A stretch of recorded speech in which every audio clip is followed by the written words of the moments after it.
What is up, folks? Good to see everybody on a Monday evening.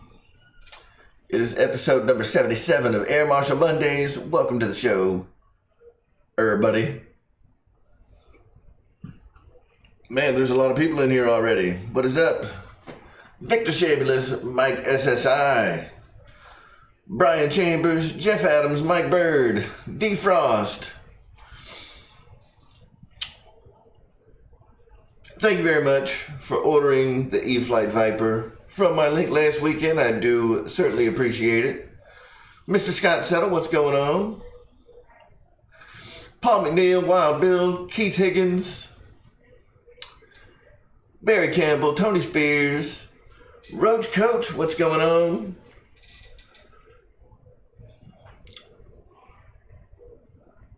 Jeff Adams, how are you doing? Hamilton's Hanger, what's up, Che? How you doing? Mr. Kenny, Craig Beaven, Rich M, Dennis Farley, Matt M. The crew is here. Garrett being Garrett, what's going on? And it's good to see everybody. Hope everybody had a great weekend. And got to get some flying in. Here it was a little crummy as far as the weather goes. I got my line of coke tonight, so it's going to be all right.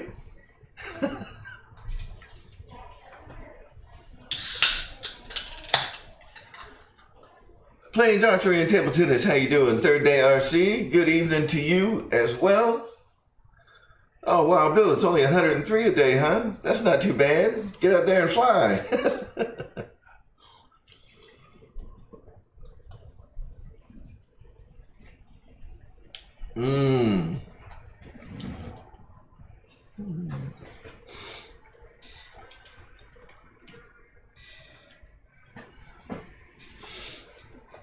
David Snyder, what's going on?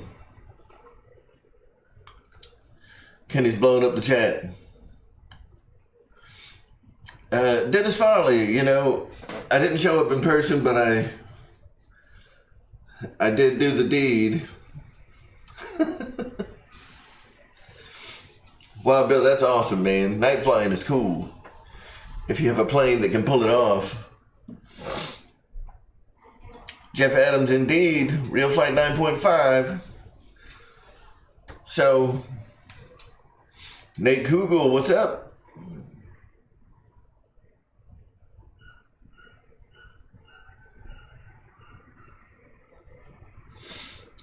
So, Nate and everybody else, I have heard through the grapevine that a new version of the Spectrum Programmer software is due this week that will allow you to upload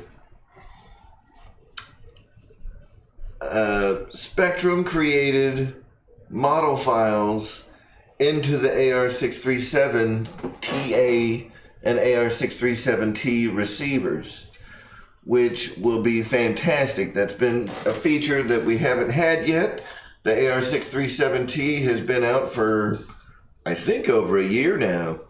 I believe the first plane to come with it was the P-51D 1.5 meter Mustang from RealFlight.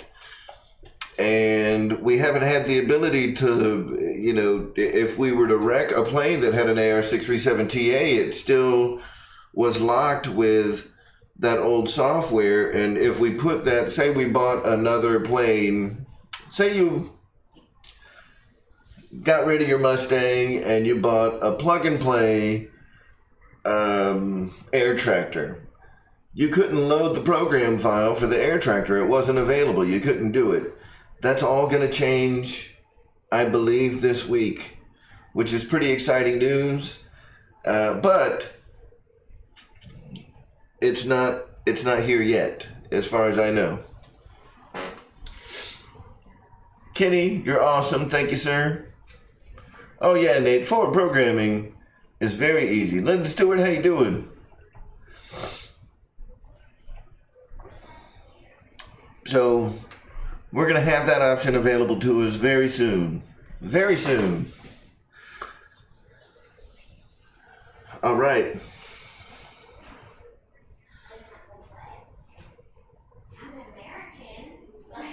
Tony Spears, what do you mean? Works hand in hand with the NX10.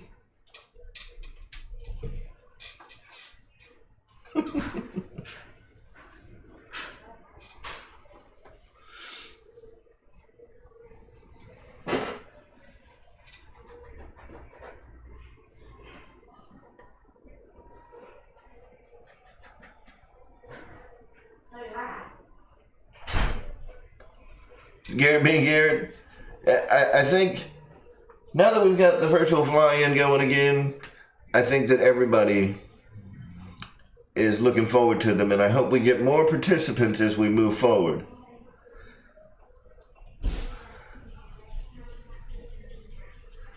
Tony Spears, no, you will need the Spectrum programmer software as well as the Spectrum, I believe it's the SPMX 3065 USB programming cable that'll have a little USB port on one side and a servo connection on the other. I'm not sure that they have it set up where you load it into it. They're SPMX files, right? So I'm not sure that they're going to have it where you can load that into the receiver and then shoot it over to or load it into your transmitter and then shoot it over your receiver via forward programming. I believe you're going to have to use the USB programming cable if excuse me, if you want to take a Spectrum file and load it into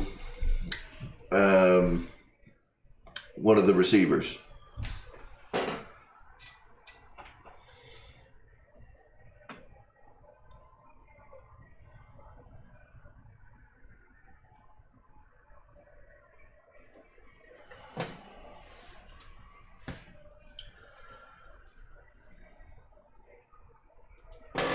Yeah, Nate, that programming cable is kind of the key to unlocking all the features, especially if you have an AR637TA.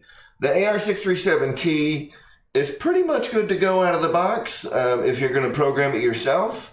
The AR637TA that comes included in a lot of E-Flight models now, and the AR631 that's coming with a lot of the E-Flight models now, in order to unlock the features or to reset those so you can put them in another airplane, you will need that that programming cable in order to reset those, update the firmware, and get them prepared to put into a new plane.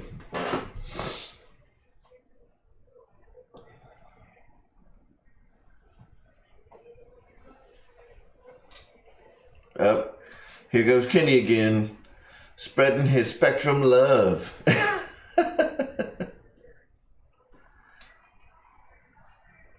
Yep, Nate, that's exactly how it works. Once you update that firmware, so when you update the firmware of an AR637TA, it doesn't actually do anything. It does update the firmware, obviously, but it doesn't delete what's already there. So if it's part of a plane, that you have, say you bought a Draco or whatever, and you update the firmware, it doesn't delete the program that's already there. It does give you the opportunity to save that program into the memory of the AR637TA, and then you can reset it and start over from scratch.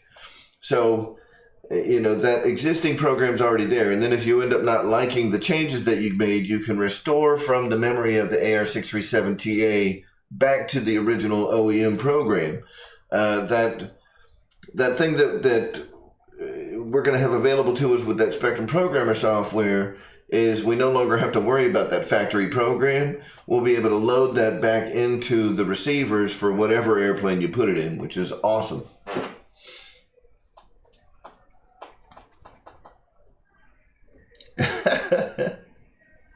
Nate, I think that opportunity may have gotten destroyed recently. We'll see. All right. So the reason I've got these things sitting in front of us today, I've got the boxed edition of RealFlight 9.5. And what I have here is the older tactic version of the Interlink USB transmitter that came with previous versions of RealFlight. So I believe they started packaging the tactic version with RealFlight maybe as early as like RealFlight 7. I know RealFlight 8 came with this controller, and RealFlight X, which no one likes to talk about, also came with this controller.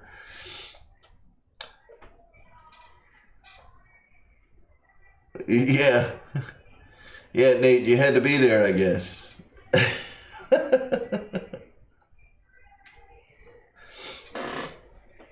So, one of the cool things that happened with RealFlight 9 is, I think RealFlight 8 was the first version of RealFlight post Horizon Hobby's acquisition of Hobbyco. So previously, the Knife Edge software or Knife Edge was distributing RealFlight through Hobbyco. And Hobbyco, that owned Tactic, was using the Tactic style radio or the Tactic style transmitter in RealFlight. When Horizon acquired Hobbyco, sorry, the dogs are freaking out.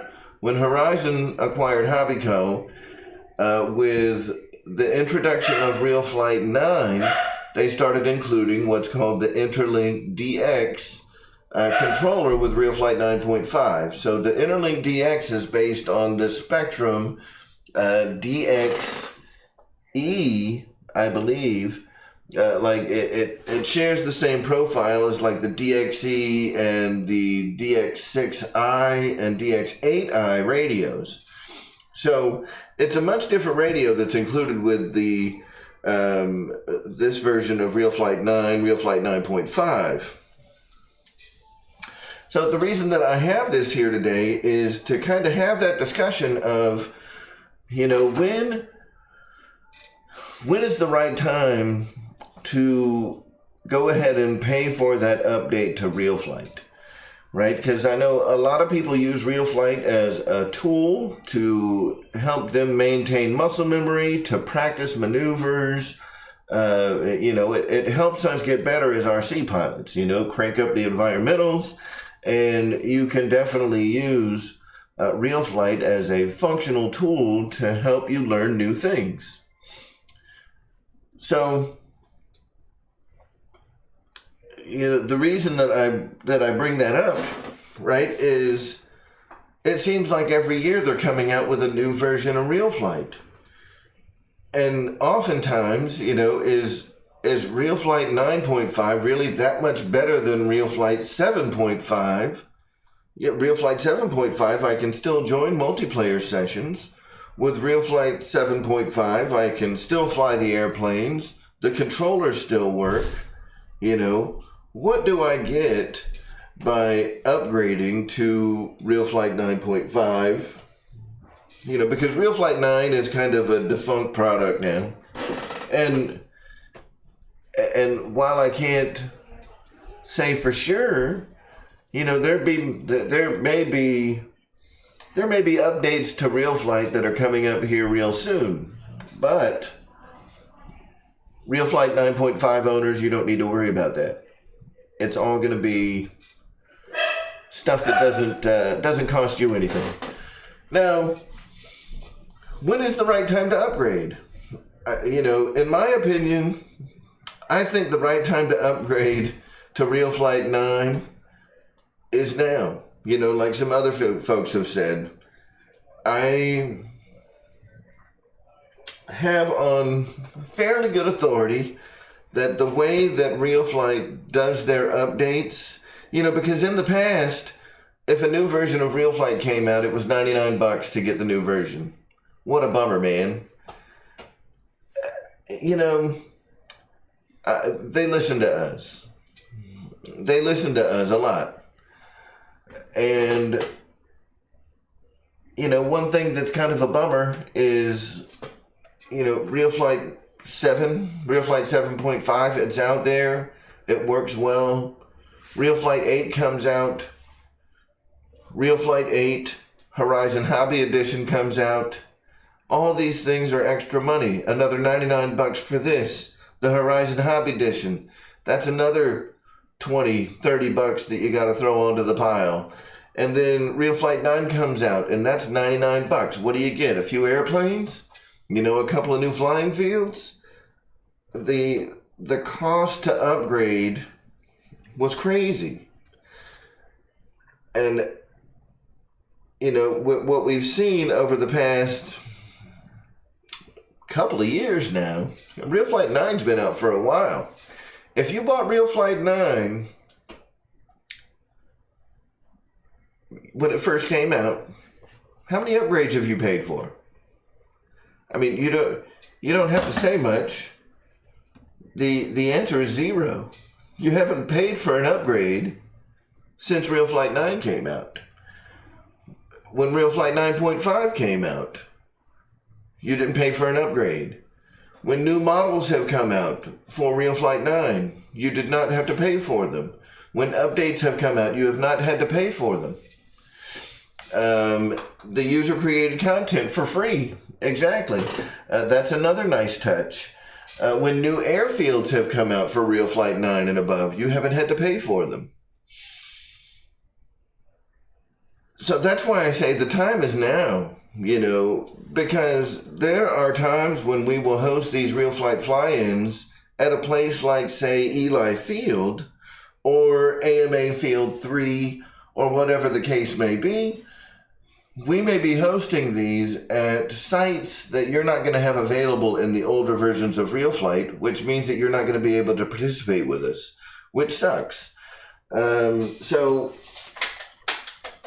you know, I want everybody to be able to participate. And while, you know, yeah, the cost of admission is $99, you get so much more with RealFlight 9.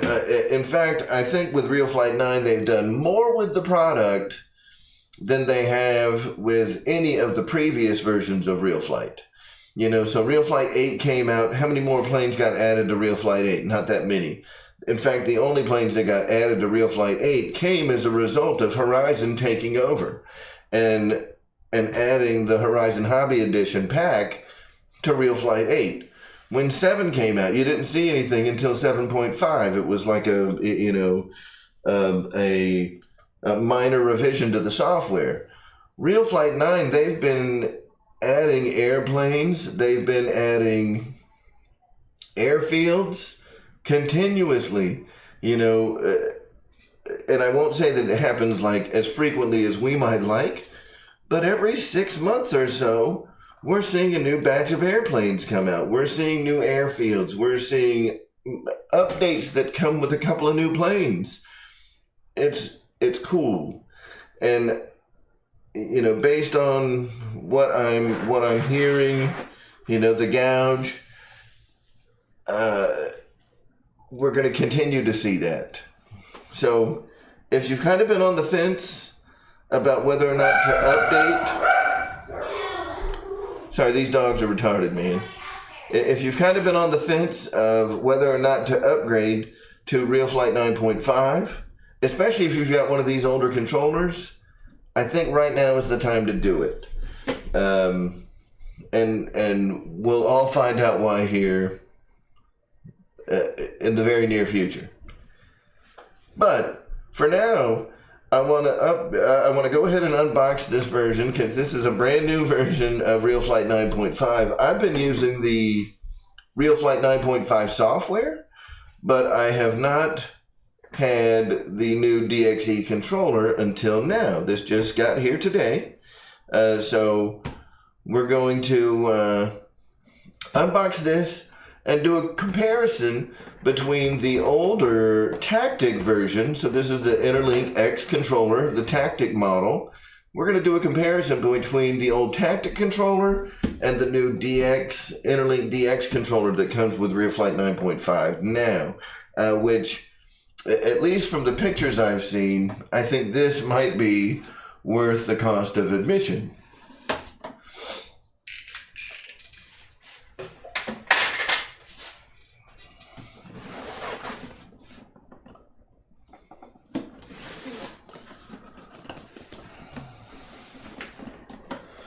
Yeah, you know, George, it may be happening. I haven't seen any glitches on my end. You know, I've got all good. The transmission looks like it's going well. My upload speeds look like they are good, so it may be worth reloading the stream. So what we're doing is, like I said, we are unboxing the RealFlight 9.5 edition with the Interlink DX controller, which, I mean, it's not brand new, but this is the Horizon Hobby version of RealFlight that comes with this Spectrum-inspired controller instead of Tactic. Of course, it comes with the software.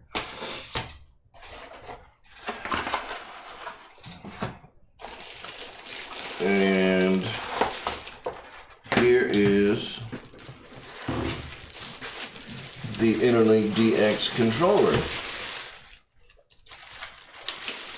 Oh my gosh. Oh my gosh, guys. Woo!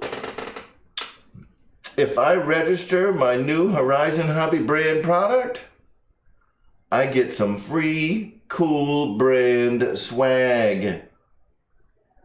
Man, I am registering this immediately. Because I have got to get some more swag. I don't care what it is. Roy, negative. Linden stuff is ordered. It's just not here yet. The only thing that's arrived so far is the NX10.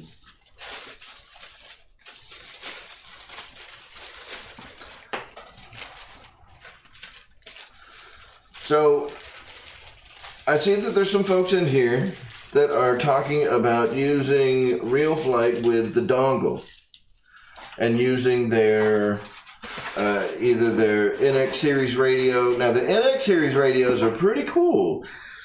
With the NX10, I can actually, you know, plug in my NX10 with a USB cable to my computer. I can go into the settings of the NX10 and I can change the USB output from like an SD card style where it shows the contents of the SD card or the contents of the memory of the NX10. It presents those as a removable USB drive to the PC. That's a very cool feature, and it allows us to, you know, not necessarily need to have a USB card. We can just upload straight to the memory of the NX series radios. The other thing that's cool is we can set it up as a game controller. All of the NX series radios can be set up to be game controllers. The reason that I don't like using the controllers, right? So I have a dongle. In fact, I've got two of them. I've got the WS1000 and the WS2000, which, by the way, if you've got the 1000, the WS2000 is a lot easier to use. The bind button's a lot easier to press. The reason I don't like using my controllers, you know, I think one of the obvious reasons is I don't want to wear out the gimbals on my transmitter that I fly with. Every time you use that thing, you're stretching out those springs. You know, you're wearing out your sensors. You're wearing out your gimbals. You're wearing out your switches. And I don't want to end up, you know, breaking something prematurely because I used it all the time on RealFlight. So that's one reason that I use this. The other reason that I use it is, especially when you're talking lower versions or using the dongle. So I have the IX12, And when I use the iX12 with the dongle, I'm limited to 8 channels of input over that dongle. So even though I've got 12 channels of radio, I can only use 8 channels of the radio to control functions within the RealFlight software. With the NX10, I'm still limited to 10 channels because I have to program each channel to do something, so the channel outputs map to functions of the USB joystick driver. So if you've got, say, an NX6, you only get 6 channels. If you've got an NX8, you only get 8 channels. If you've got an NX10, you only get 10 channels. And, 4 of your channels are going to get eat up immediately by your gimbals, right? We all know that. If I want a knob, that's another channel. If I want, some switches, that eats up other channels. You've got more switches and sliders and all kinds of other things that you're not going to be able to access using the RealFlight software. So one of the reasons, like I was saying, that I like using the Interlink DX controllers or just the Interlink USB controllers is, let's count the ways. So I've got my 4 channels right here in my gimbals. That's 4 channels. My trimmers all take up a channel. So that's 1, 2, 3, 4, 5, 6, 7, 8. I've got 1 switch.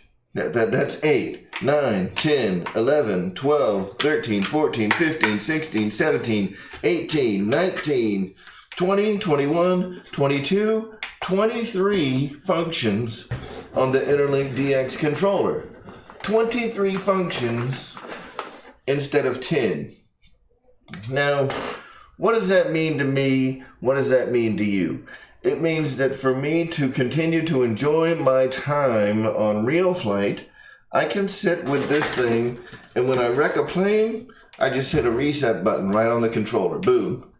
I want to add functionality, where, maybe I want my flaps on a switch. Maybe I want my flaps on a slider. Maybe I want, it gives me infinite adjustability and infinite control to do whatever I want, whenever I want, and I can do it all without taking my hands off the controller.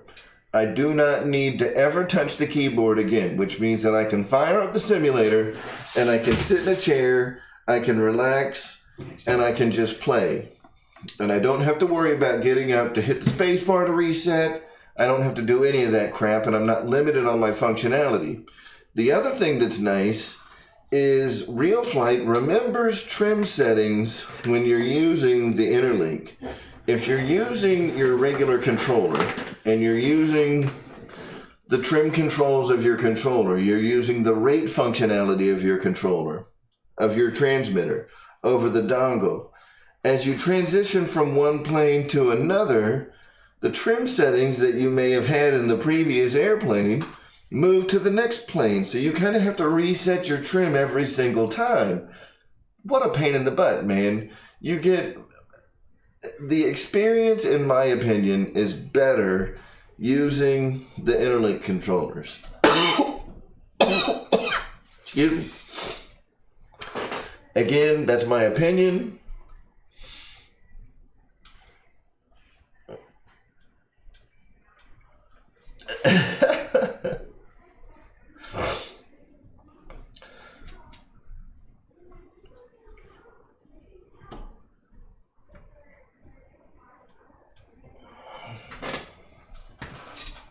All right.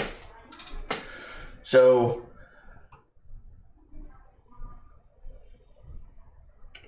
Wild Bill, yes, you can use your Spectrum radio. Any Spectrum radio with the WS1000 or WS2000 dongles is going to work fine. You're going to run into those same limitations that I was just talking about, where your functionality is going to be somewhat limited. All right, so I'm just going back and reading through the chat to make sure I didn't miss any questions. Because, every time I go on a roll like that, man, I want to pay attention to the chat, but I also want to give you guys maximum value. So I get so caught up in the moment and I just go on a roll and I miss so much in the chat. So David Martin Graff is saying Horizon has released quite a few planes since RealFlight 9.5. They've got the F-18 Blue Angels model, the F-16 80mm, Viper 90mm, Draco, Turbo Timber Evolution, T-28. Yeah, they've also got, they've got quite a bit of stuff that they've released since RealFlight 9.5 came out. And, I would expect to see that coming soon. The planes that they're going to include with RealFlight, I'd expect to see those soon. And you're right, the NX series doesn't need a dongle. I think we covered that. GB, what's going on?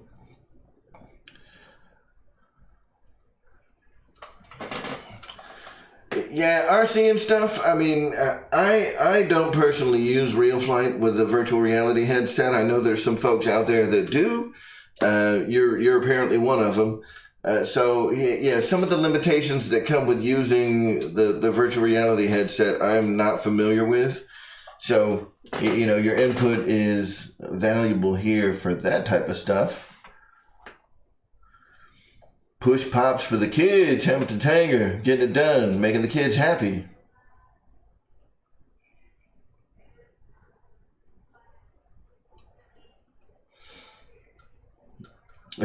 Trade the kids for a turbine.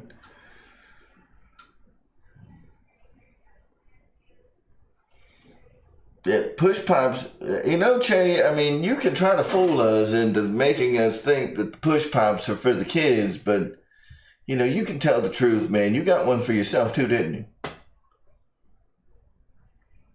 He sure did. They are good, and I'll also be having one. And Ashley will be having one. That's right. Don't pretend like these are for the kids. Part of the joy of having kids is to be able to go and indulge in childish things. Like Go-Gurts and push pops and, one of my favorites is those, man, I can't remember what the name of them are, but they're one of my favorite things ever, and we've got them in the freezer right now. They're the sandwiches, like they're already done. They're made by Smuckers, and they've got the peanut butter and jelly, and it's all like smashed, and the crusts are Uncrustables, I think is what the name of them is. And if you haven't had Uncrustables, don't worry if you've got kids or not. Go get you some. They've got strawberry. They've got grape. They've even got Nutella now. They're amazing. If you like peanut butter and jelly sandwiches, don't worry about whether or not you got kids. Go get you a box of Uncrustables. And don't take out just one. You need to take out like 2 or 3, because you eat that one and you're going to be like, dang. And you're just going to keep eating them. Don Jack, how you doing tonight, man? Uncrustables are good. Links in the description. That's right.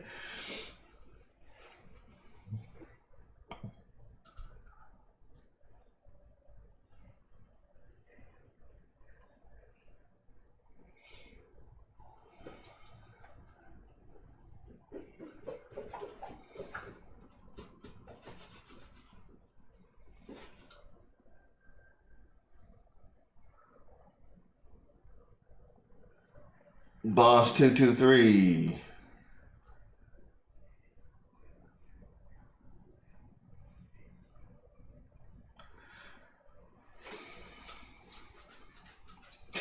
Mickey BRC, you're not kidding. So Mickey BRC says this RealFlight is good practice for people who can't trim while they're flying their maiden. Let me tell you, that's a real problem. That's a real problem for a lot of people that want help. They're like going up on their maiden and they're like, hey man, can you reach over and give me like 5 clicks of right trim? And I'm like, what?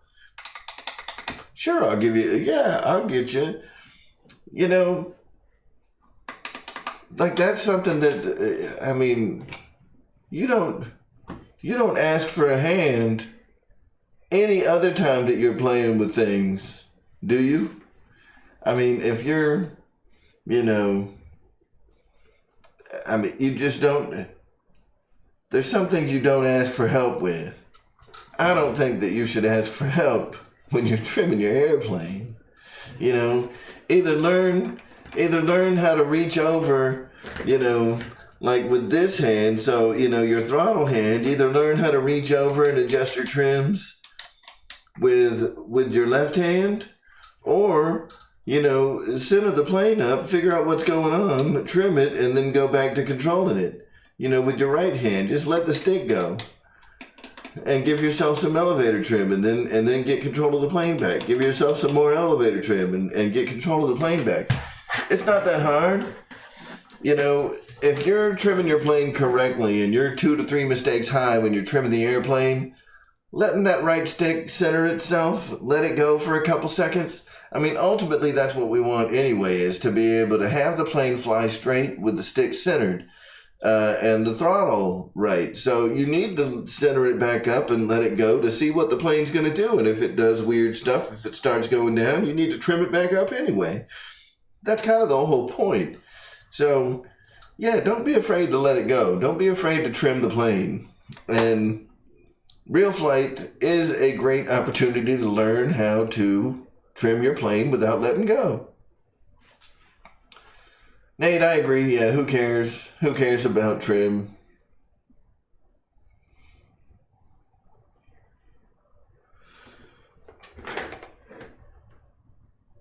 Now, Boss 223, I did count the sliders. I did count the sliders on the back.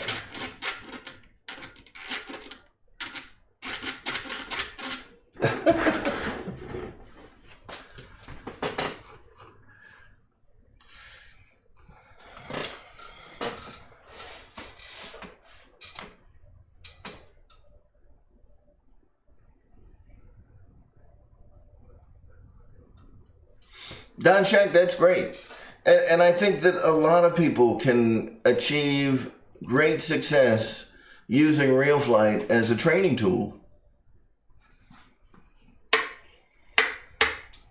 Yeah, Kenny, I just don't get it. I don't get it. Why do you need someone else to trim the plane for you? Let the damn stick go. Let the stick go. Because, like I said, ultimately you're trimming for a specific speed, right? Like you should be trimming the plane for, say, half throttle, 60% throttle, something like that. Your throttle's going to be set. Your main trim is going to be set in your elevator and your ailerons, right? Very rarely are you going to trim the rudder unless the plane is just doing some really weird stuff in the air. So as you're trimming your ailerons, I mean, what you want ultimately is to be hands off, right? Where I set the plane to 60% throttle or whatever I'm trimmed for, whatever speed I'm trimmed for. Once I am trimmed, I should be able to achieve straight and level flight at that throttle with my hands off the sticks. I should be able to sit back, relax, and not do nothing. Not do nothing.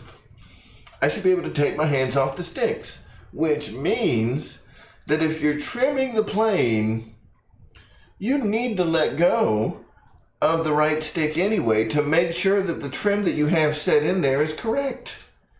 You have to let go to make sure that you did it right. And if it's still rolling to the right, you give it a few more clicks of left aileron until it's right and straight and level flight. Look, anytime anybody's asked me to help them trim the plane, I always offer a hand, so I'm not trying to be condescending, but, if you're getting somebody to help you, you're kind of missing the point. You really need to get into the habit of trimming the plane on your own.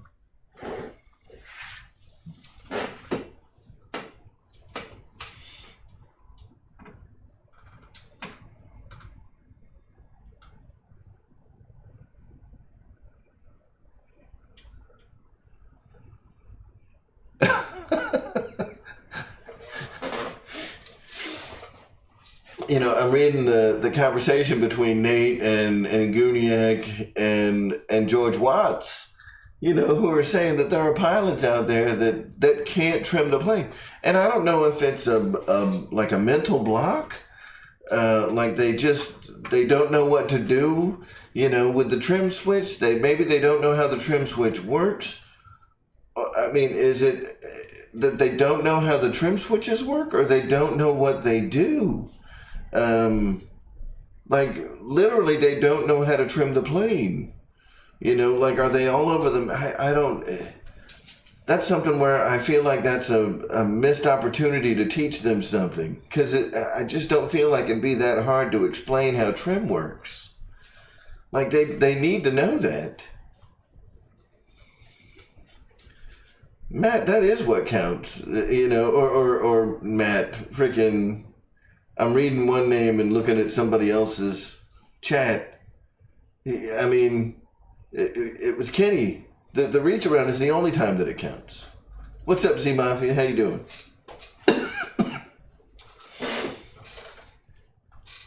That's right, Defrost. Nailed it. Learning how to trim the plane by yourself will change your RC life. It's going to change your RC life. Learn how to trim your damn plane. Nobody should have to help you.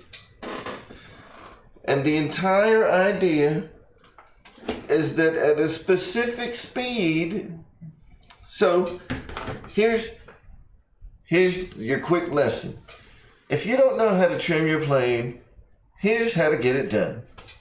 Boom. Number one, you take the plane off.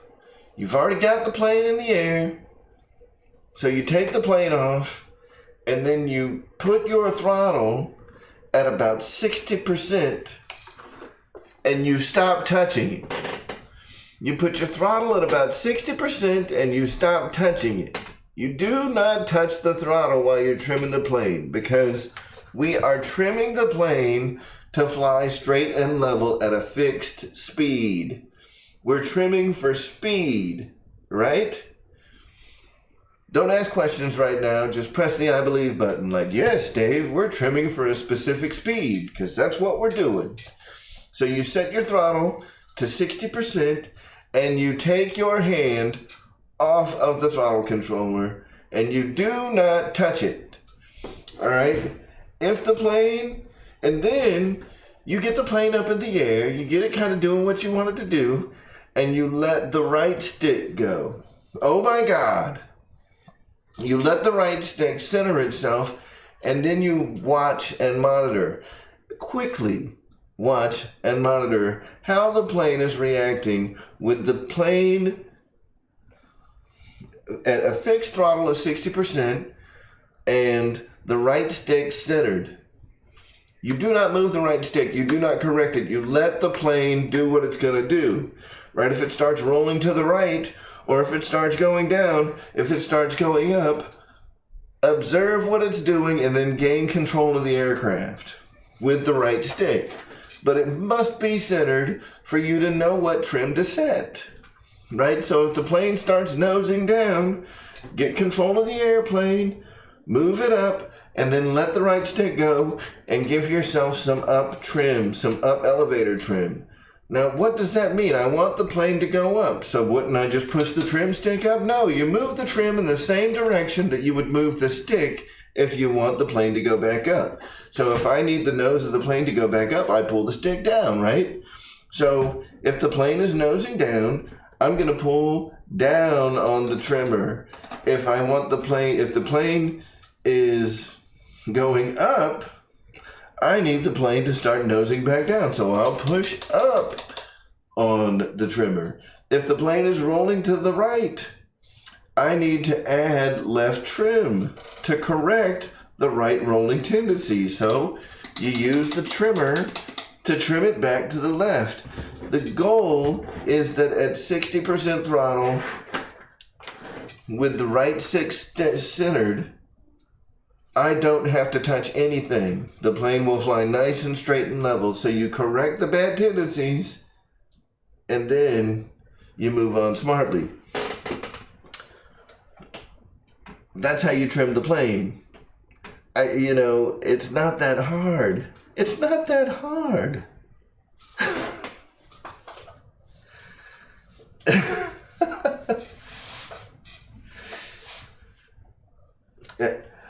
Reckham, if everybody knew how to trim the plane, there wouldn't be people asking, hey, can you trim my plane for me?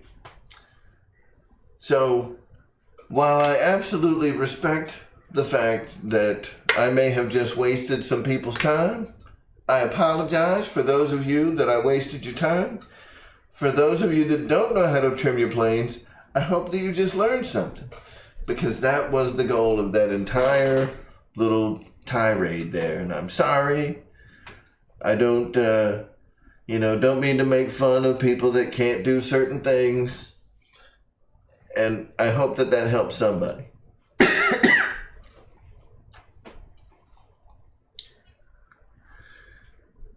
See, rage, that's what I'm saying.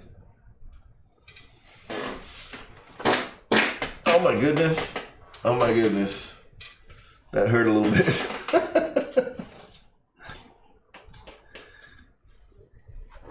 Yeah, Jeff, see, that's what I'm thinking anyway. Most of the people that watch these shows, I mean, they're not really listening to what I'm saying. They're not really listening.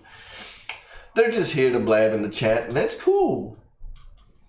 Raymond Molina, thank you. All right. So, going back to kind of the interlink controllers. What was I saying? We got 1, 2, 3, 4, 5, 6, 7, 8, 9, 10, 11, 12, 13, 14, 15, 16, 17, 18, 19, 20, 21, 22, 23, 23 functions on the Interlink DX. The Interlink DX also feels very familiar. It feels like Spectrum.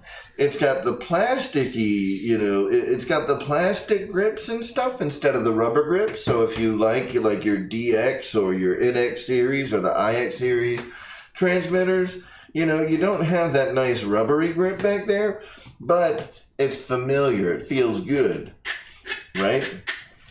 It feels like Spectrum. The roll wheel here feels like a Spectrum knob. It's nice and smooth. The pot is very nice and smooth, whereas on the Tactic controller, it's got little detents in it. It feels like crap. The sliders on the back have very positive detents, for the center position. So you can feel, where the sliders are, where, I never really liked the feel of the sliders. The sliders on the Spectrum base controller, they go from side to side instead of up and down. I prefer the side to side action as opposed to the up and down action of the Tactic. The gimbals on the Spectrum, they feel a little bit tighter to me, but other than that, I mean, there's not a huge difference in the feel of the gimbals on the Interlink DX as opposed to the standard Interlink. The switches are fairly standard switches, that you would find on Spectrum controllers. So, I think that they probably use those same style of switches on almost every controller. Every manufacturer controller is probably using the same switches. So, those feel familiar. You've also got more functionality, right? So on the Tactic controller, I've got, my 4 channels, 5, 6, 7, 8 with the trims, 9, 10, 11, 12, 13, 14, 15, 16, 17, 18, 19. So, 18. I've only got 18 functions on the Interlink controller, where I've got 23 functions on the Interlink DX. So the Interlink X Tactic version, Interlink DX Spectrum version. The Spectrum, to me, feels more comfortable. It's got more functionality. Oh, you know what? I forgot the I button. The I button is here. That is 24 functions, not 23. I was missing it. you have an I button, a panic button on the Interlink DX. 24 functions versus 18 functions, right? So, again, me personally, I prefer to use the Interlink controllers, and I'm happy that I now have the Interlink DX controller because I get to have that extra functionality. I don't have to go in and like reprogram things, because right now if I'm flying, say, the Night Timber X, for example, which is one of the planes that has the reverse functions, you know, I have to go in there and reprogram everything. I had to make a special model profile just for that model to be able to use the reverse functions, and I think I had to put it on like a slider or something, because you only have 3 switches to do things on the tactic version of the Interlink DX. On the Spectrum version, I've got all 4 switches on the left side. So I've got my flap switch, which is 3 position. I've got this switch here, what I would normally use for my dual rates. That's 3 position. I've got, you know, this that I would normally use for my flight modes. That's 3 position. Over here, I've got my 2 position switch that I would normally use for my landing gear, right? So all of that is instantly familiar. I have all of that functionality in my hand. On the right side, I've got my knob, I've got my 3 position switch, I've got another 3 position switch, and I've got a 2 position switch here that I would normally use for my throttle kill. I've also got my my panic button, my I button here on the shoulder. I've got my trims. I've got my gimbals, I've got my sliders. You know, it almost seems like I get every bit of the functionality that I would out of using, say, a DX8 on an actual airplane. This just feels better to me. This, you know, it's everything is where I expect it to be. This is going to be very familiar for people that use like a DX8i. The functionality, the positions of all your switches, the knobs, the DX8i is set up almost identical to this controller. So it's very familiar. You've got your scroll wheel, a push button, your reset button, your cancel button. All of that stuff is right here on it. And you've also got much better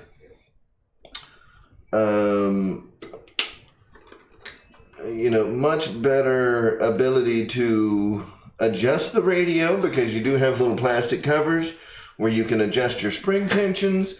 If you want to change this from mode 2 to, say, mode 1, mode 4, mode 3, whatever, changing the modes can all be done mechanically right here with a little cover on the back of the controller. I really like this. This Interlink DX, that is nice. This is very nice as a controller for RealFlight. So if you've got RealFlight now and all you want to do is just make it where you're no longer using the dongle, you're no longer using your expensive, NX series transmitter, whatever, with the limited functionality that you're going to get out of those transmitters, I would highly recommend spending the $90 or $100 or whatever it is to get yourself the Interlink DX controller. That way you're not putting that wear and tear on your actual controller, and it's going to feel very natural in your hands. You're going to get much more functionality out of the Interlink DX. The only thing that you've got is you got a USB cable. If that's a problem, by all means, continue using your wireless option. I hope that they come out with a wireless version, like a wireless USB version of the Interlink controller. That'd be awesome. Right now, that's not here. It all goes through the USB cable for the moment. So, we'll see. We'll see if they make any changes like that in the future. But I really like having the Interlink controller, all that functionality at my fingertips. I never have to touch the keyboard again. Once that simulator starts running, I can change my airplanes, I can change my fields, I can, I can reset the airplane I can have all of that functionality at my fingertips. I'm not limited in the number of channels that I have. Everything works. Everything works, which to me, that's what I'm looking for. I want that experience in the simulator to be as close as possible to reality. And, I get that there are some, like the simulator has some questionable physics, but it's still really good for most things that we're going to use it for. Justin Morden, it is good to see you.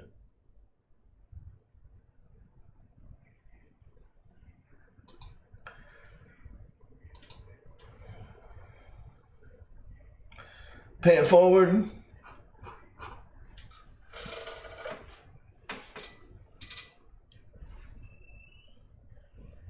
Stay tuned.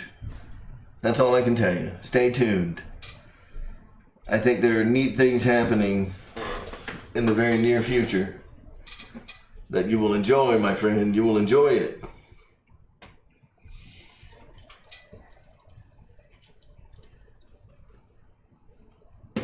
So, Roach Coach, you may be talking about the entire RealFlight package that is $179. Doing good, Brad. Good to see you, man. The Interlink DX controller by itself, it can be purchased as a standalone item. You don't have to get it with RealFlight 9.5. So if you buy the Interlink DX as a standalone item, it's a lot more affordable.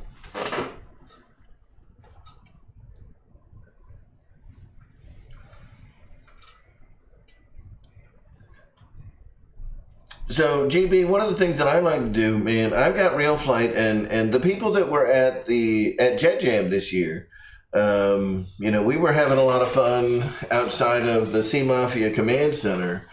I've got a little mini PC. It's tiny. The thing will fit in the palm of your hand. That little mini PC I run RealFlight on.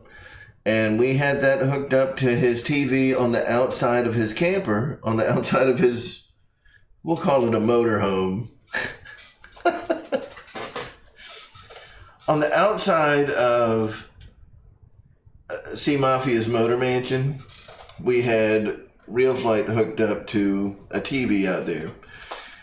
That, I think, was a 32-inch television.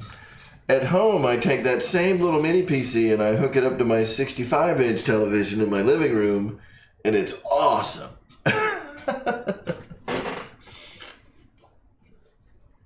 It's awesome. So, yeah, the bigger TV, the bigger the monitor is, the better experience you're going to have with RealFlight. I mean, it becomes much more... It feels much more natural, the bigger it gets, right? She does, Pilot Ryan. Welcome to the show, Pilot Ryan. How you doing today, man?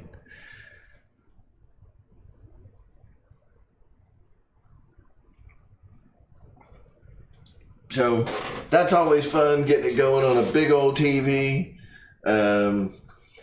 With the sound and everything, unless you are playing the 70mm Viper, I have no idea what sound is that they have for that. It sounds like one of the little 28mm EDFs, like the old 5-blade, 6-blade, 28mm EDF. The 70mm Viper in RealFlight 9, RealFlight 9.5 sounds terrible.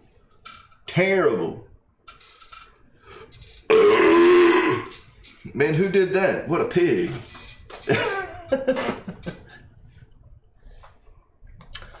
All right. So, enough about RealFlight. Like I was saying earlier in the show, the time is now. If you are wondering, when is the right time to upgrade to RealFlight 9.5, I'd say the time is now. Go ahead, pull the trigger. There are things coming in the very near future, but don't worry. You're not going to have to buy the upgrade and then buy another one. there's a lot of neat stuff coming for RealFlight. So, you know, I got it because I wanted the new Interlink DX transmitter. I think that was a very worthwhile purchase. The DX transmitter is very much, it's much better than the old Interlink X, the Tactic version. We're still going to keep this one around just in case we want to have 2 instances of RealFlight going in the house. We can, but it's a good time to upgrade so you can get the new version of the Interlink DX transmitter. It's way better, it feels better, it's more functional. And RealFlight 9.5, I have a feeling this is going to continue to be a viable product for quite some time, based on conversations that I've had with folks in the know. So, yes, check it out. And when you do check it out, go to rcairmarshal.com and click on that Horizon link and get it using the links from rcairmarshal.com. It helps out the channel, pays a little commission to us, no additional cost to you. As always, anytime you're trying to enhance your RC collection or get tools or any of your RC needs, always consider going through rcairmarshal.com first and clicking on the links on the home page there. They help us out a lot. A lot. Also, if you're here and you're watching the show and you're not subscribed to the channel, hit the subscribe button. It is free and it helps a ton. You can't imagine how much it helps for every single person that watches these videos to hit that subscribe button. I just looked at that the other day. 60% of the people that watch my videos are not subscribed to the channel. Shame on you. Click the subscribe button, turn your notifications on. It helps out all of us and it costs you absolutely nothing.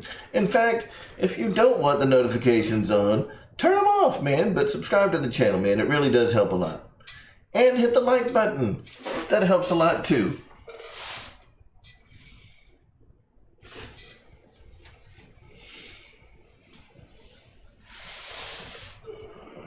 All right.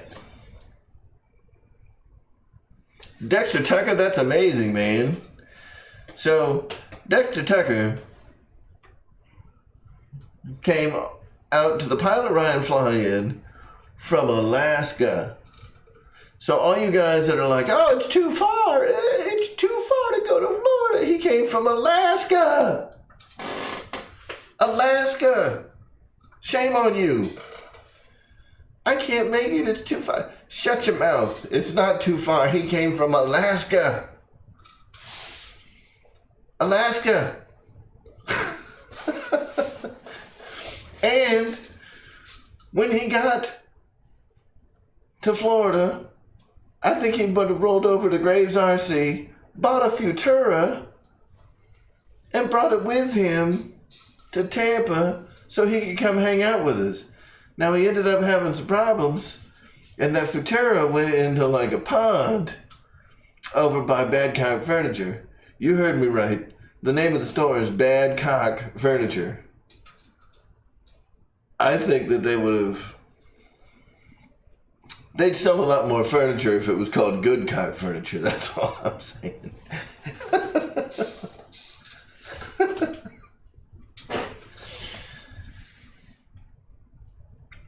The 90mm Viper jet at Jet Jam. I did not fly it. I watched it fly a lot. I think only a couple of guys got to fly it. I think Nate and Joey are the only ones that got to fly it. So, yeah, the Viper jet at Jet Jam, 90mm E-Flight. Pre-order one today. You know where to get it. Go to rcairmarshal.com, click on that Horizon link, and pre-order a 90mm Viper. It's bad. It's bad to the bone. You guys are going to love it.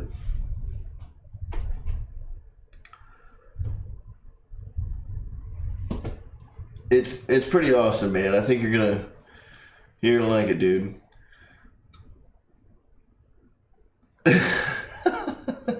All right.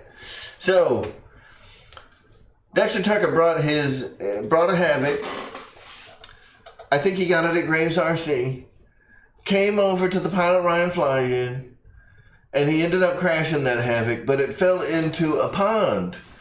So he lost control of it, right? It landed in a pond. Well, it's foam, right? So the thing, like, it's going to be fine, right?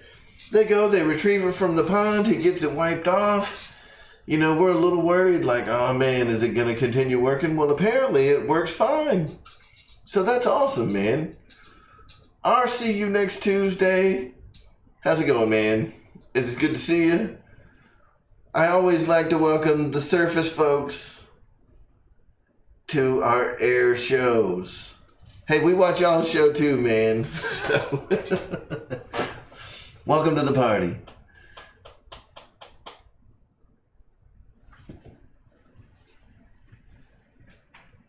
Dude, Kenny, you are on it, man. You ordered 2. Yeah, what are the odds of hitting water in Florida? Pretty good, George, pretty good. So he ordered 2 airplanes and 2 Tamiya cars. Those Tamiya cars are a lot of fun, especially if you get the kits, man. I really enjoy the Tamiya cars. I mean, are they the best performing cars in RC? Not really. Oh, I'll see you next Tuesday. You gotta try it. Listen, I love my Surface RC. I've got like a host of cars and trucks, you know, on the other side of the camera. But man, there's something to be said for RC flying. Like, the risk is real. So the heart gets pumping. It's so much better, so much more satisfying to me. Like, I love playing with cars. I love playing with trucks, boats, you name it, man. I love all things RC. I've got cars, trucks, boats, quads, helicopters. I've got it all. But to me, like, the RC adrenaline, like, if you want that rush, airplanes is where it's at. Airplanes is where it's at. So yeah, man, try it out. Get you some.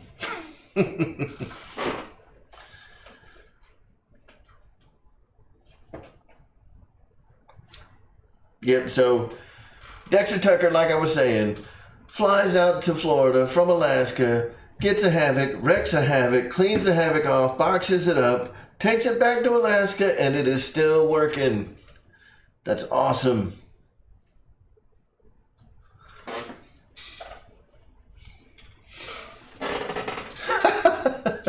Yeah, so I'll see you next Tuesday. This is the logical next step. You know, an airplane is nothing but a cool car with wings. It's like one of those long steam-powered cars that Jay Leno like has in his garage. I don't know if y'all watch Jay Leno's garage. He's got like all kinds of crazy cars. I think he's got like a big old long Rolls Royce that's powered by a Merlin engine. The thing is ridiculous. But anyway, yeah, I think you guys will enjoy it. You know, I mean, if you get Kevin to join you guys, you're going to have a blast with it, and he's probably not going to try and find anybody to teach him how to do anything. You guys are just going to go out and get planes and have fun and learn how to fly on your own. I'll tell you what. Get this. Get RealFlight 9.5 and use the simulator. You'll save a lot of money. You'll save a lot of money if you get the simulator. You know why they don't have simulators for RC cars? Because you don't need it. You can put an RC transmitter in a child's hand and they'll figure it out. But yeah, when you're flying, I would definitely, get a simulator to learn with and kind of go from there. So Next up on the list, it's 9/12. All right, so we talked about RealFlight. We've talked about now being the time to upgrade to RealFlight 9. If you're still like lurking on the old ages of RealFlight 6, RealFlight 7, RealFlight 7.5, even RealFlight 8, now is the time. Upgrade to RealFlight 9.5.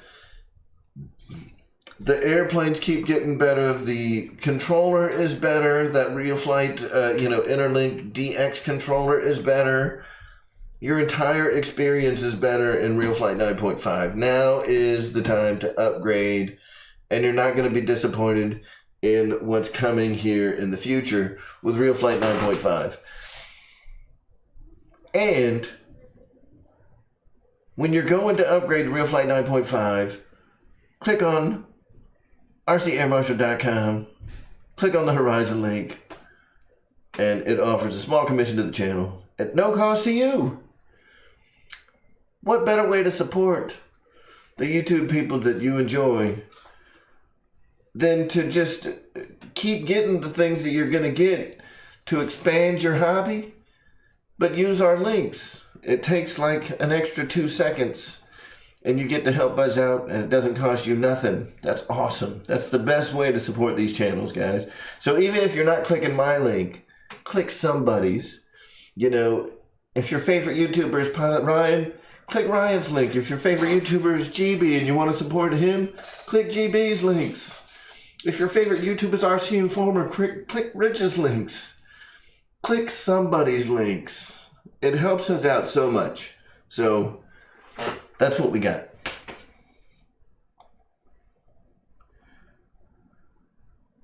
Brad, yes, I am. Don Shack, I can't talk about Fight Club, but there are new things coming for RealFlight 9.5. I can't talk about them just yet. They're right around the corner, though. They are right around the corner. So stay tuned. Stay tuned.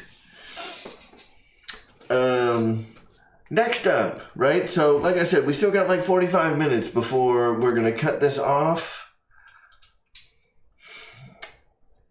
I want to talk about kind of the future of the channel and what you guys want to see. This one does have the cool orange Spectrum logo that lights up, Kenny. That's right. So, I want to talk about like the future of the channel, the way that our videos here are formatted. The reason that I haven't been putting out a ton of content lately, and how we're going to do things moving forward, because I've been looking at some stuff, and I think I'm going to try some stuff out and see how it works. But I want to ask you guys in here, because I think that the live audience, you guys are the ones that are here every week. You guys are the ones that are tuned in. You are the pulse of this community. So I want to ask you guys first, and I'm still going to do it. I just want to get y'all's opinion. We're going to zoom in here a little bit so y'all can see my pretty face and see my pretty mouth even better.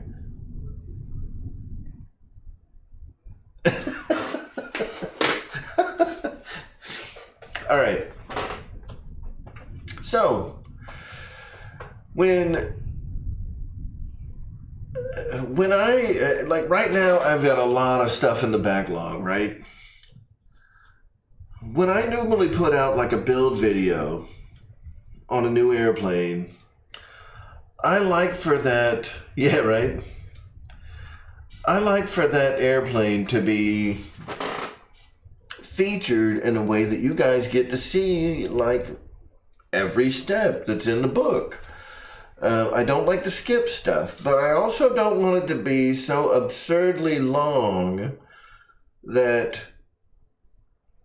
that the video is 2 or 3 hours. So what I've been doing lately is I've been trying something different, and it's not working, right? So there was a point in time when when the growth of this channel was much better, where we were gaining about 150 to 200 subs a month. Right now we're down to about 80. So we've dropped by a lot. And, you know, I don't know if it's because I mean, I know I haven't been putting out a lot of videos lately. It was the winter, man. That sucks. So now I've got a lot of content that I'm going to be putting out. So hopefully that sub count, the growth, and all that stuff will start happening again, and we'll start seeing things turn around here in the near future. But the reason I ask this particular question is one of my most popular videos on the channel. Getting Amy on the channel would help. One of the most popular videos that I've got on the channel is a review that I did over a year ago, you know, on the RealFlight 64mm f/16 and the RealFlight 64mm f/15. I'm just sitting in a chair with these two airplanes, just blabbing, just sitting in a chair, blabbing. The video is almost an hour long of me just talking about these airplanes. At the last, you know, it's 50 minutes of me talking and maybe 10 minutes of me flying the planes. This video has tens of thousands of views. It is by far one of the most popular videos on my channel. And, you know, what I kind of am wondering is kind of exploring the, you know, it goes against the grain of everything that I've learned about YouTube over, you know, the past year and a half, right? Like, everything would suggest that you need to be clear and concise and hit your talking points and get it done, right? Boom, boom, boom, boom, boom, and get out. So with that, I didn't edit anything. I just sat, I talked about the planes, I cut, I put 2 flight videos up, and I published it. That was it. I didn't edit nothing. And it's wildly popular. Still, I don't even think those planes are available anymore. The F-15 might be, but I think the F-16 got discontinued. But it's still wildly popular. Maybe because they're more affordable planes. I mean, that's a lot of people's first entry into EDF jets, which is great, you know, and that may be why they're so popular. The other thing that's really popular is my Bigfoot video. Another one of, like, when I go and I look at, like, the last 90 days of historical stuff that's happened on the channel, the Bigfoot build video is wildly popular. Tens of thousands of views, long format, every step explained, kind of crappy audio, and it's a wildly popular video. I had no idea how many people like the Arrows RC Bigfoot. You know, it's a little bitty plane, again, more on the affordable side. So what I'm curious about, you know, as I've moved on from there, I've kind of stopped doing those long format videos. You know, I've been more concise. You know, I'll show you like a speed run of the build and then talk about like what was difficult about it. I'm not showing you every single step along the way. And then I start thinking to myself like, man, you know, one of the more successful RC YouTube channels, every video he makes is 3 hours. Obviously, people are not intimidated by clicking the play button on a video with a long timer. You know, just because it's 3 hours doesn't necessarily mean people aren't going to watch it. And apparently his watch time is through the roof. You know, I won't name names, but if you guys are familiar with RC YouTubers, you know who I'm talking about. His videos are wildly popular. you know, he's got 100,000 subs. There's something in that formula that's working for him, and something obviously that my growth is down, and I want to try to rekindle that flame and find out, like, what is it that the audience is looking for? You know, are you looking for that short and sweet, or are you looking for the best information that's out there? That, you know, that's fine. I mean, Kenny, that's fine. I mean, look, you can say all you want about the guy. There's something there that's working. I've got 3,000 subs. He's got 100,000. So there's something there that's working. And look, I'm not trying to get to 100,000 next week, but I'd like to get there someday. And, you know, I like, you guys are the ones that are most tuned to the channel. You guys maybe have seen the videos that I did. Because they're so popular on the channel, I assume that some of the people here have seen that F-15 and F-16 video. They've seen the Bigfoot build video. Boss 223, I try to do the same for the most part.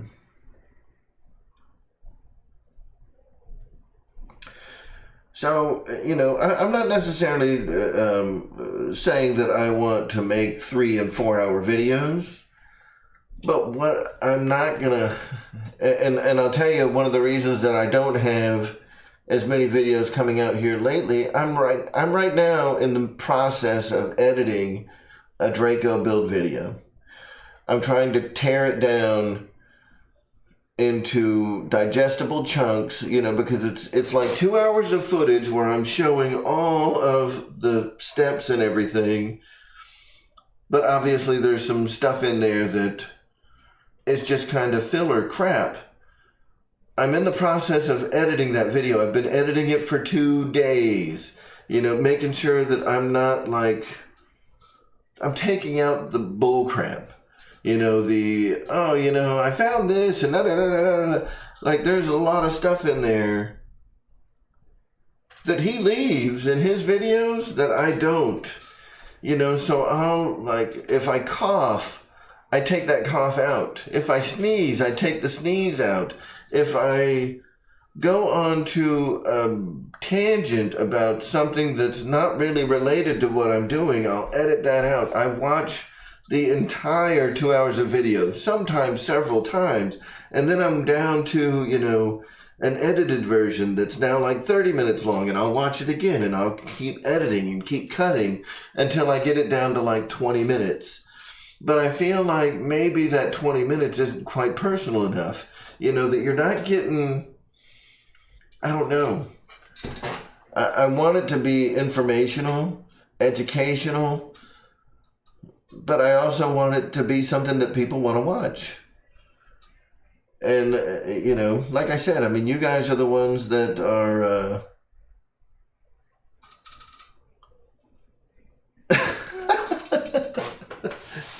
you guys are the ones that are kind of the pulse of the channel, the heartbeat. So I want to kind of get your, get y'all's feedback. The editing sucks. The editing sucks, especially on a build video, man. You know, some of these, here's what I like to do, right? If the instruction manual says that you can build this video, you can build this plane in 15 minutes, I want the build video to be about 15 minutes long. No, Mickey B, listen, I'm not suggesting that I need to be like anybody else. I'm kind of looking for ideas on format more than, say, a personality change. I don't necessarily want to change who I am or my personality, or change the kind and type of information that I give, or even the delivery. You know, do you guys even care if I edit out all that stuff? You know, should I leave the little sidebar conversations as part of it. Like, you know, I'm trying to think of like specific examples.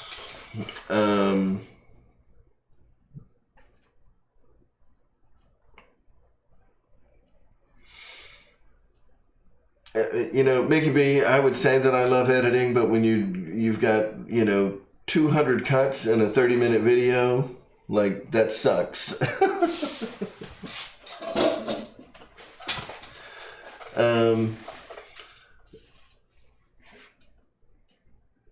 And part of that is my fault for the way that I filmed them. So I don't cut the camera at all. I just film continuously through the build process, and I have B-roll camera, you know, a little GoPro. Here it is. I have a little GoPro that I do B-roll with while I'm filming it to get close-ups. So, you know, I'm not, you know, like the first thing that I'll do is I'll take the audio clips and do noise reduction on the audio clips and all that stuff. And then I'll take the audio clips and mash them in to the main video, you know, take out the front and the back, blah, blah, blah. And, you know, where I've got like 2 hours of video that I now have to edit.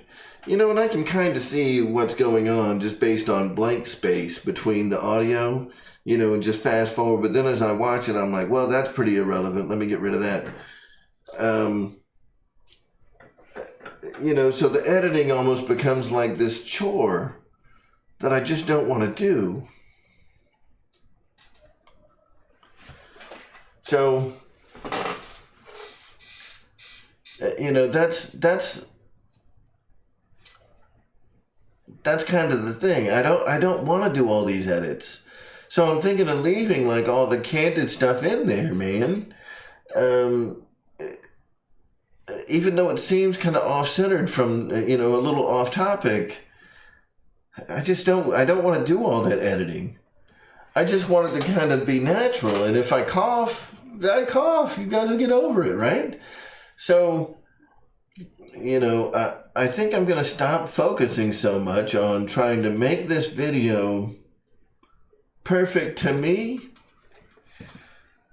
because I don't think perfect to me matters as much as what you guys want. This channel's not about me. This channel's always been about the people that it helps. It doesn't help me to get new airplanes. I mean, it kind of does. It helps the channel grow. This channel's not about me. It never has been. I know how to program receivers. I know how to program transmitters. I know how to get RealFlight working. I know how to build these planes. I know how to fly these planes. I know, you know, I know how to do all this stuff. The channel's always been about education. The channel's always been about presenting information and making that information available to the end user, to the people that want to get the information. So, you know, I appreciate the feedback, and I am reading it.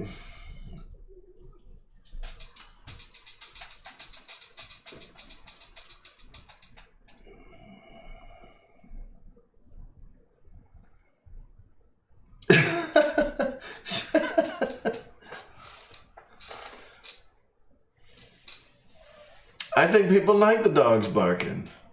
People dig the dogs barking. Yeah, I mean, I think that's kind of what I'm going to do, you know, like, it's hard to be entertaining, even remotely entertaining, right? It's hard to be entertaining when I'm trying to concentrate on something, whether that's something that's as silly as building an airplane, you know, like, how much do you really need to concentrate to build an airplane? You don't really. And it's hard to do that when you're not interacting with other people. You know, when I'm just, anytime I'm filming this stuff, it's just me and a camera, man.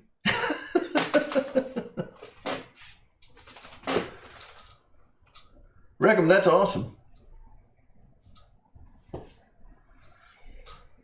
Yeah, Boss 223, man, I get it. I get it. And that's what I want to portray in these videos. That's who I want to be. I don't want to change who I am, like I said. It's just... It's more of a question of, should I stick with the, like, edit the crap out of these videos and get them as short as I can, or not worry so much about it, you know? Clearly people will watch a 45-minute video. Clearly people will watch an hour-long video, 2-hour video. If it's worth their time, the watch time goes up. You know, to me, it'd be easier to put out longer videos because I don't have to edit as much.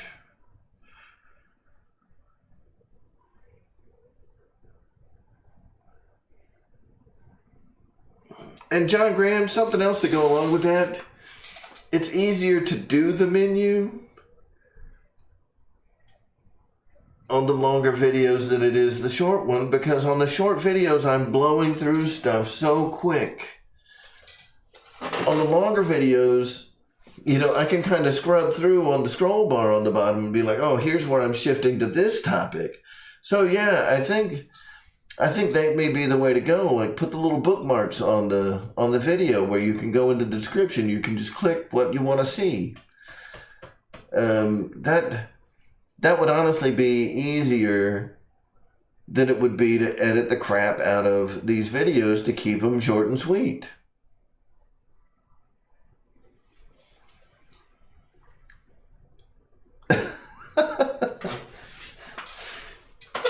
Yeah, the chapters.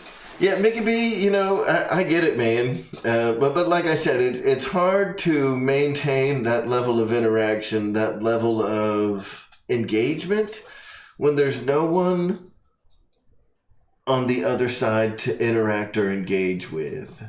You know, like right now, it's much easier for me to be able to have that type of engagement, that type of interaction, because there's an audience. And even though that audience isn't talking to me or whatever, you know, I can see how you guys are responding, you know, so I'm going to play to that. I'm going to, like right now, I'm sitting here talking because I'm responding to what you just said. You know, when I'm doing these build videos, or I'm making an instructional video, I'm doing a video on how to program the NX10, I'm looking down at the rate. There's no chats, there's nothing to interact with, there's nothing to engage with. And it becomes much more drony, at least in my opinion, right? Like, I know that my instructional video, like dude, I get it. Like the AR636 programming series, the AR637 programming series, it's very like, next, you know, do blah, blah, blah, blah, blah, blah, blah. During this step, you need to blah, blah, blah, blah, blah, blah. It's like watching those old like videos of, you know, like, oh my God, I'm going to go to sleep, but the information's so good, so I have to keep watching. Man, it's hard. It's hard to exude personality when you're talking about stuff that's boring.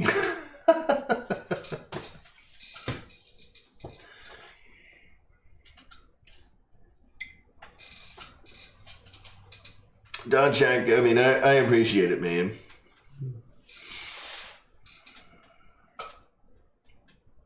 RC and stuff, I appreciate it.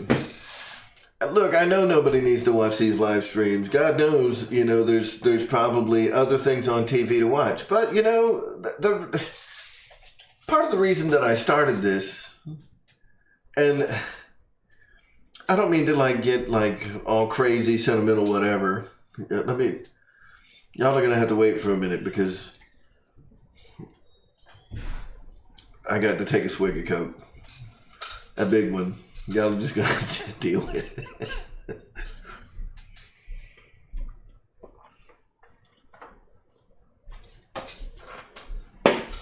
All right.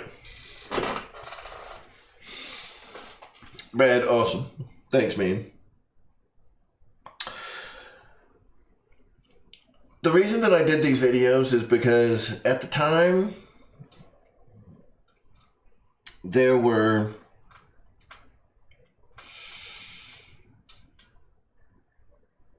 There was Dave's RC. There was Kenny. There was Josh Weaver and GB. Dave Bledsoe on Tuesdays. There was Pilot Ryan. And there was Mary Boozers. Every day there was something going on except Monday. There was something going on every day except Monday. And I was like, I'm going to start doing a live stream on Mondays. And that was like 80 weeks ago.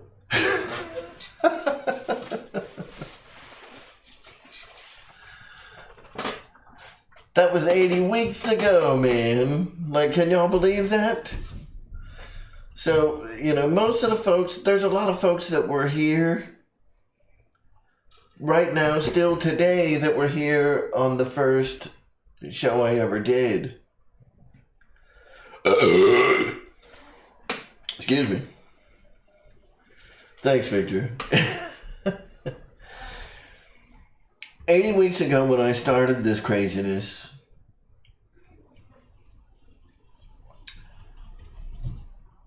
I was filling in the last day of the week in what I like to call the original 7. Let's call it the original 8 because Josh Weaver was in there too. Monday was the last day of the week to get filled up. The burps and dogs, thanks, man. So, yeah, it's only episode 77, but listen, I've taken some weeks off here and there. And you guys know why that happened. In the very beginning, I moved from one house to where I am now, and you guys stayed through that. That was like episode 3, and you guys stayed for episode 4 that came a couple weeks later. About this time last year, there was a family tragedy and I missed about a month, and you guys stuck around for that, and you guys supported me through that process, and y'all made it where I wanted to, I wanted to come back. I wanted to come back for you guys, and I needed to come back for something because I didn't really want to be alive anymore, but I needed you guys. So I started doing the shows again. I mean, it's I did this because I love it, man. And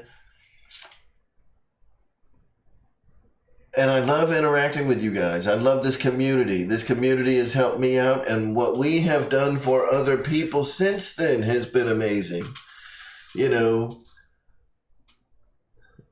That's the biggest, coolest part of it. And there's kind of a, here we are 80 weeks later. We're almost 2 years into this. There's a little bit of a chip on your shoulder when you can say, like, I'm part of the original 7, homies. I'm part of the original 7. Boom. And like the original 7, some of us aren't here anymore, man. Ryan's still here. The Boozers, unfortunately, are not doing their stream regularly anymore. I really miss those guys. I love Wes and Lori. But they've got stuff going on right now that makes it where, trying to do a show every week is going to be insane-o. They've got their first kid on the way. Ryan's still here. I'm still here. Unfortunately, Dave Bledsoe's gone. Josh Weaver is gone. Now, Dave Bledsoe's not gone. I mean, y'all know what I'm saying. They're not doing their live streams anymore. But those were our original 7.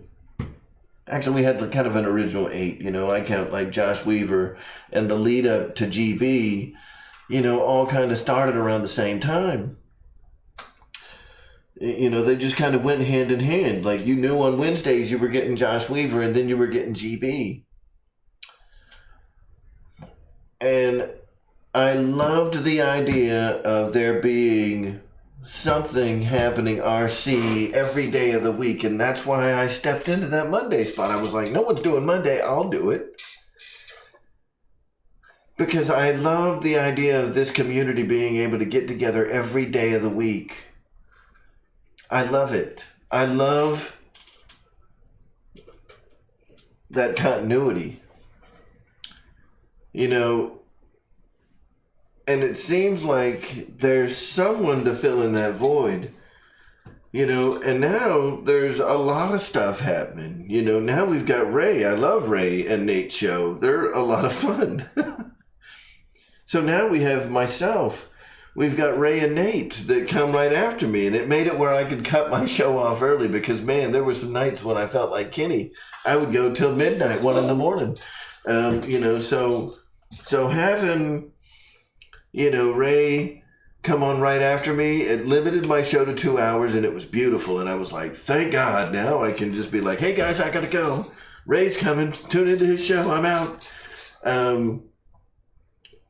That's really saved mine and Amy's relationship on Monday nights. So, you know, having that, and then having Ray, and then on Tuesdays, you know, at one point it was Bledsoe, and they would go back and forth between Bledsoe and Fight Club, but now we have the Flight Club with Dustin and Jeff's Custom RC. They do a great job. You know, we've got something every week for everybody. Now Wednesdays, we don't have Josh Weaver anymore. At one time we had, you know, other folks that would lead into GB. I want to say it was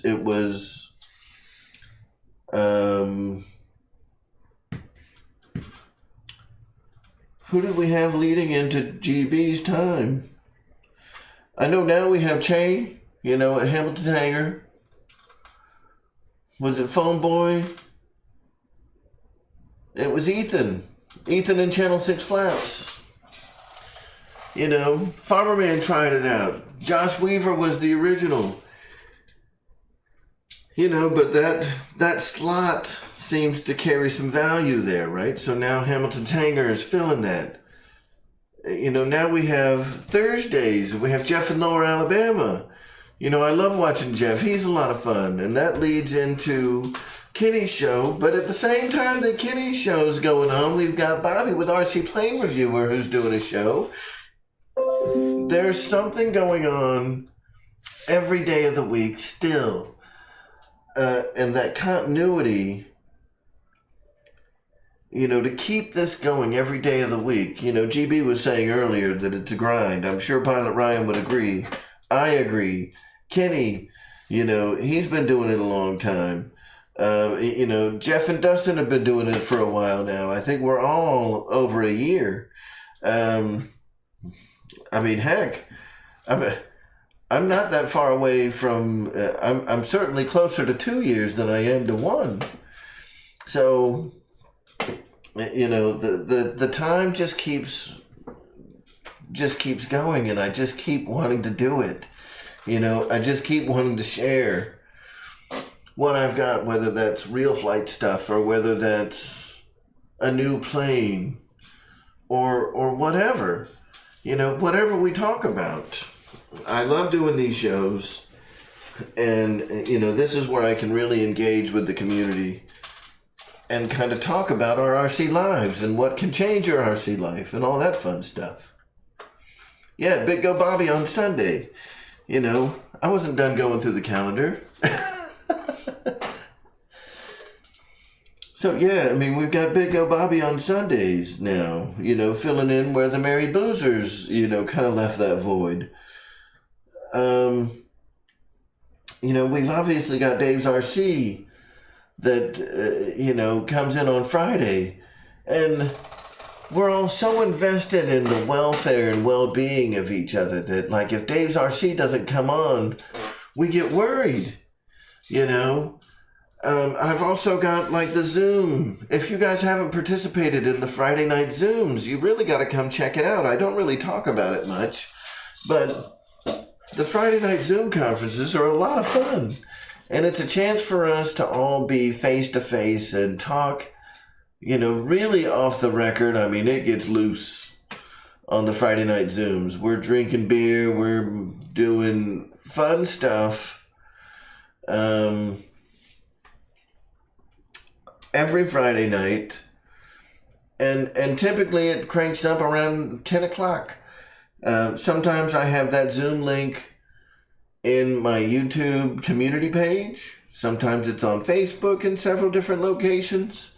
But the trick is the Zoom link is always the same. If you jump in there around 10 o'clock, you're going to get in. So,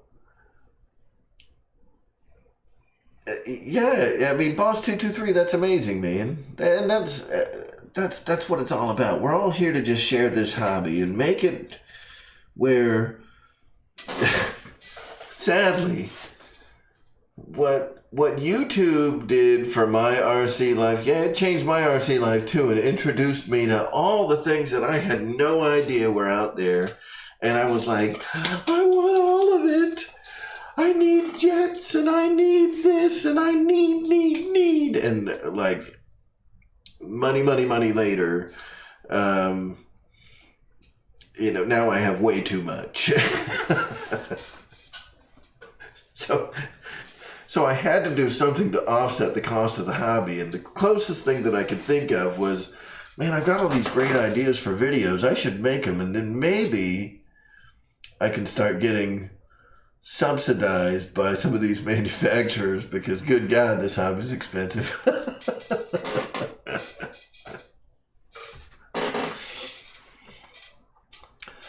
So, that was kind of, I mean, was that really my motivation? No, it wasn't. There were just things that I wanted to do, but I mean, it certainly doesn't help, right? Getting involved with some of these manufacturers has been unbelievably cool, and being able to show these things to you guys and share it with you guys and share that experience has been unbelievably cool. And being the guy that helps you guys kind of get over the fence and click the links the same way I used to. I used to watch the videos and then I'd be like, man, I don't know. And then I'd watch another video and be like, I gotta buy it. And I'd click the link in the description. It's all come full circle. And I love being a part of that group of folks that you guys depend on to get information about this great hobby. It's special, man. And super cool. Yeah, the Zooms are a lot of fun, man. There is a lot of sailor talk going on there. Race 22 crew, good to see you, man.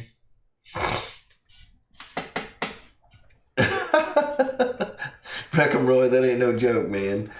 There is a lot of sailor talk on the Zoom. We get awfully loose. There might be a lot of cursing and things like that, but that's another thing. Every Friday night, man, come join us. It's a lot of fun. Jermaine Spencer, what's going on, baby? What is going on?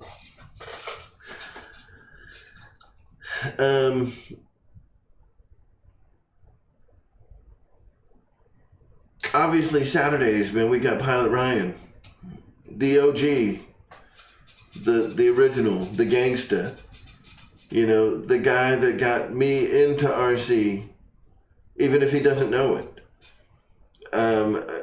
When I was, let me tell you, man, this is funny.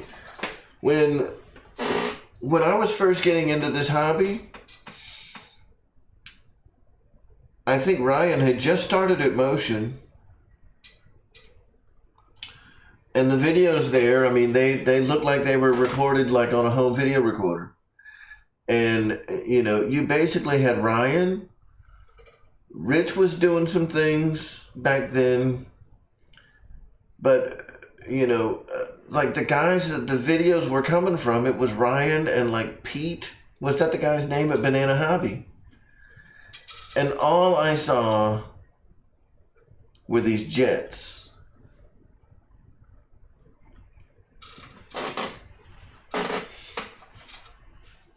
I saw jets all the time.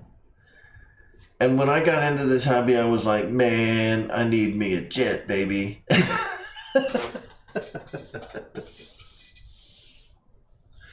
And then I found Flight Test. You know, so, you know, like through all of that, like I went through I knew that I needed to go and get some kind of trainer first. I knew that was probably a good idea. I mean, we're talking a while back now. I got the original Apprentice, and I flew that thing for like a year, and it was great, and I loved it. You know, I found an instructor, I found a club that I could fly at, that I still fly at today, all through this same community that I'm now a part of, and it's super cool to be a part of that. You know, and hopefully there's other folks out there now that are new to this hobby that are watching me, you know, and that continue to watch this channel and evolve in this hobby and move on from the trainer into float planes or biplanes or jets or warbirds, or, you know, there's so much exciting stuff that you can do. Scratch builds if you go the flight test route. I've done it all, and it's all been amazing. I love this hobby. So, you know, that's why I do it. And you know, initially I was just asking like what you guys want to see in the future. And that all turned into this diatribe of why I do it at all.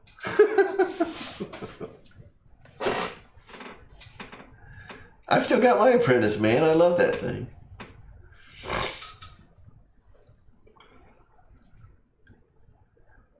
Yep, and you know, I'll tell you what, Boss 223, Ryan is not sorry about that at all. And if I get you to buy a bunch of AR637Ts, I don't feel bad about that at all. You know, while we don't necessarily have a job, that's why we get brought into this. You know, I don't think that any of us that end up with affiliate links, I don't think that we knew that we were being influential at the time that we started, if that makes sense. So, Fred Barry, what's up, man? You know, I'm not sure if when Ryan started that he had the intent of being influential. I didn't have the intent of being influential. I just wanted to help people. I'm not sure what motivates someone to start making videos and putting them on YouTube, but it was never my intent to be influential. You know, but I did start talking to some of the people that we call influencers. You know, I started talking to Ryan. He was very helpful. Like, you should do this because no one else is gonna. And the next thing you know, I'm getting approached by different companies because apparently I'm influential. We didn't start this stuff to be influencers. We started it because we love the hobby. I hope. Unless you're just a douchebag, right? Like, if you start this to make money, then screw you. But if you start it because you are just here because you love the hobby and somehow through the grace of the Lord, you become influential, all the things that people want to do as a result of making these channels, it comes with a lot of time and work. Nothing is free. I'll just say that right off the bat. Nothing is free about what we do. So, you know, I think that when I ask you guys for, you know, for input, you know, where can I add more value? What can I do to make things better? It's because I'm not done yet, man. This journey isn't over. I want to keep making videos. I want them to be the best that they can be for you, the people that actually watch them. And, you know, if I can maintain this aura of being influential, that's great. You know, just remember, like, if this is something that you want to do, the road, the end doesn't ever come. The light at the end of the tunnel, you will never ever see it. You will always be chasing the carrot. The work is substantial. And sometimes it's better to be lucky than good. You know, that'd be the advice that I give to anybody that wants to follow in these footsteps. Yeah, Pete from Banana Hobby, man. I used to watch that guy all the time.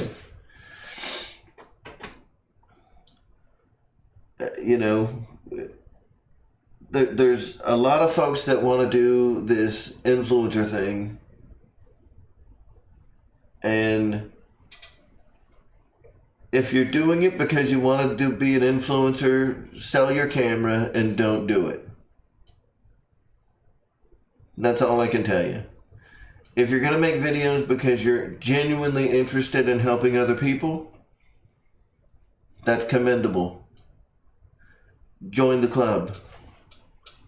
Come on over and you're welcome to join us. But if you are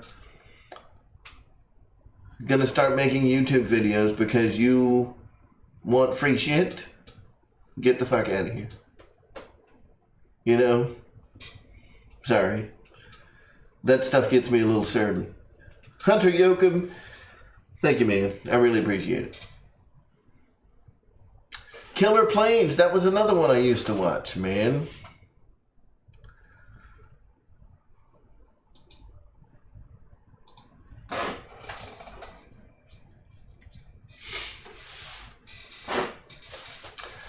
Yeah, Bobby K, I can definitely see him being, like,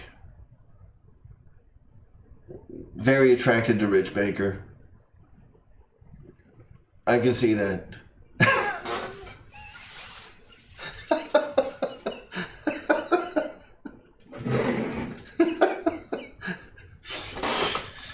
Oh, damn.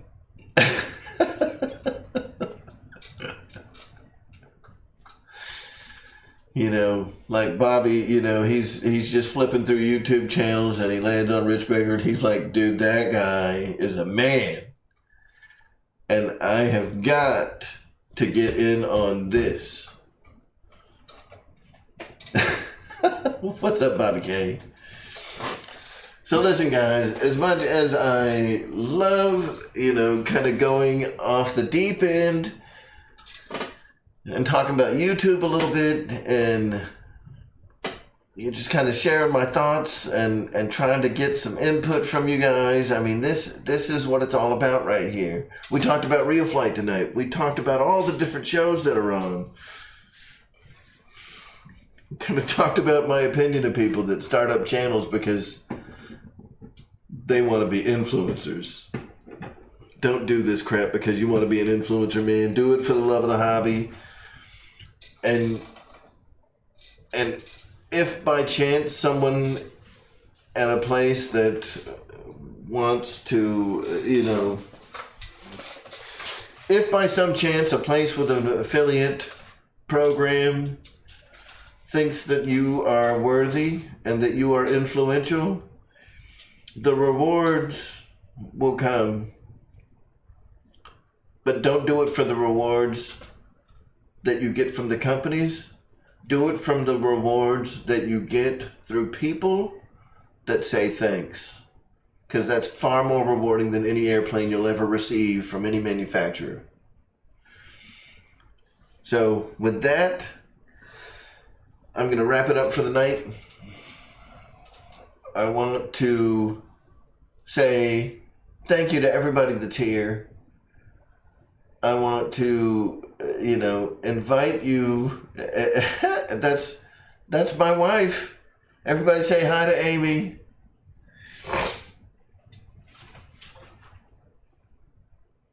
crazy hottie. She's crazy.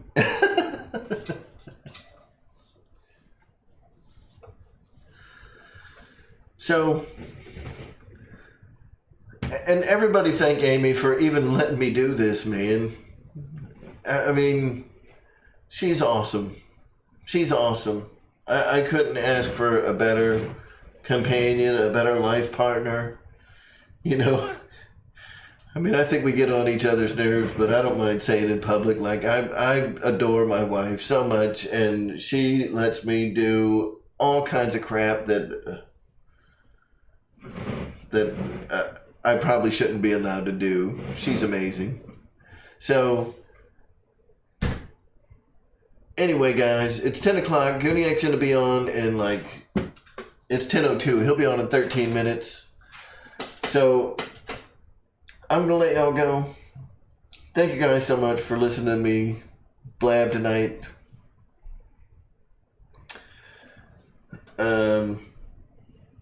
It's been a great show. I've had a lot of fun with this one. I look forward to talking to you guys again next week about some of the videos that I'm going to have on the channel over the next week. So look forward to that. Subscribe, turn on your notifications, make sure they're turned on, because I've got some new videos coming here very soon. One that's been long awaited, you know, the build video of the Draco. There's build videos out there, but none like this one. So you guys are going to want to see it. I mean, I show you everything. So if you're wanting to know how the Draco goes together, how it's built, what it looks like, close-up shots, all that stuff, stay tuned because it's coming. And we're going to have a lot of flight videos coming up in the next week. So, again, thank you, Vice, for coming out. I really appreciate it. I love you guys. We'll see you guys all next Monday. But where I really want to see you guys is in 10 more minutes in Ray's show. Hopefully, you guys tune into Ray's show, and this community helps all of us that continue doing this week after week to keep you guys entertained, because regular TV sucks. So, thank you all again for joining me tonight, and I will see you all tomorrow evening in Flight Club, and next Monday on Air Marshal Monday, and Wednesday at GB's show, and Chay's show, and Thursday on Kenny's show, and Jeff and Laura Alabama's show, and Friday on Dave's RC show, and Saturday in the RC Pilot Lounge, and Sunday for the Big Go Hobby show. All you guys have a great night. We'll see you next week.